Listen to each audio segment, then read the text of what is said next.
Элмурат, өзүңүз жакшы билесиз, соңку учурларда Кыргызстанда тилекке каршы ажырашуулар аябай көп. Үйлөнүүлөрдүн санына караганда жылдык статистика боюнча ажырашуулар көп да.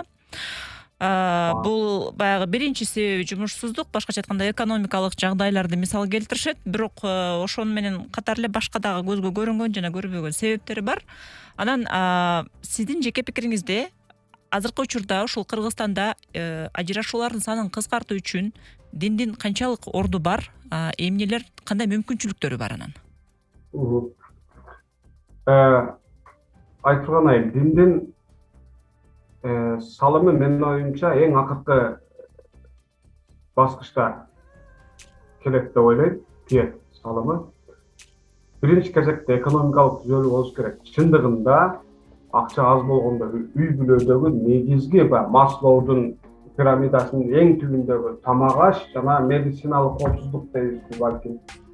Ушуларга пул жетпей кетип атканда, акча жетпей кетип атканда чындыгында адам кыжалат болот, стресс болот, бири-бирине сүйүп карашы кыйындашат.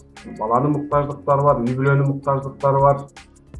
Андыктан экономикалык түзөлүү, өнүгүү биринчи шарт. Бирок экономикалык жак бул жетиштүү эмес.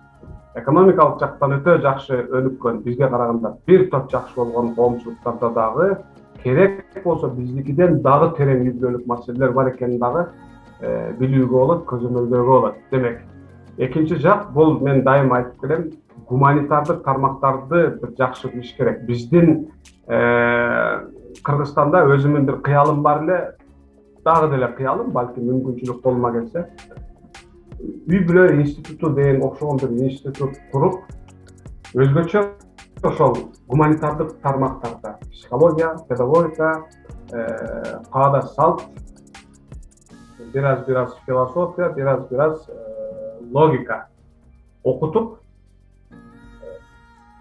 киришүү маанисинда. Ушул нерселерден өткөндөн кийин гана үй бүлөгө курганга сенде бираз мүмкүнчүлүк бар. Башкача айтканда, үй бүлө курсаң, сен азыраак ката кетиресиң дегендей бир атмосфера түзүлүш керек деген ойдомун. Муну эмнеге айттым? Бир экономикалык өнүгүү түзөлүш шарт, экинчиси социалдык, гуманитардык тармактарда чындап минималдуу бир жетилгендикке ээ болуш керек. Себеби антпесе адамдар менен кандай мамиле кылууну билбейт, турмуш курушат көпчүлүгү. Кайнене менен кантип мамиле кылганды билбейт. Урушуп кеткен учурда кризисти кантип жөнгө салып кетиш керек.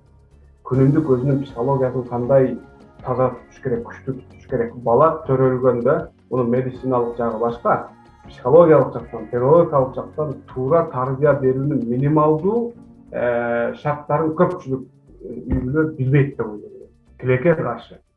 Бул экинчи шарт. Анан үчүнчү шарт, ошондо биз баягы диний эмени аргументтерди койсок болот. Койгула, ажырашпагыла. Бул бир эле учурда экономикаңар ордунда, устаңар тоюп атат. Гуманитардык тармактан минималдуу дегениңер бар. Жакшы бактылуу үй бүлөнү куруп кете турган пайдабал силерде бар.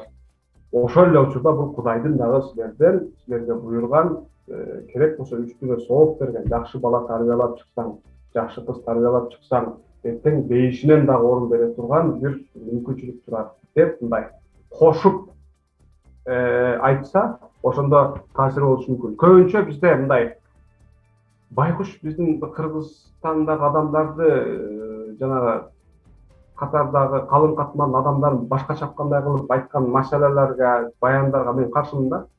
Силер диниңерди жашабай атканыңар үчүн ушинтип ажырашпасыңар, Алла үчүн жашаш керек дегенге окшогон мындай бир демагогиялык, реалдуу пайдабалдары жок сөздөр көп айтылат мисалы.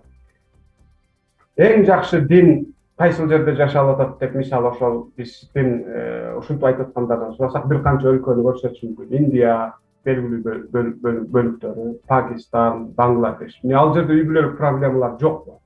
Керек болсо биздикиден терең үй бүлөлүк проблемалар бар. Динди жашаш менен эле бүтпөйт. Экономика өнүгүш керек, билим деңгээли жогору болуш керек, анан дин өнүгүш керек.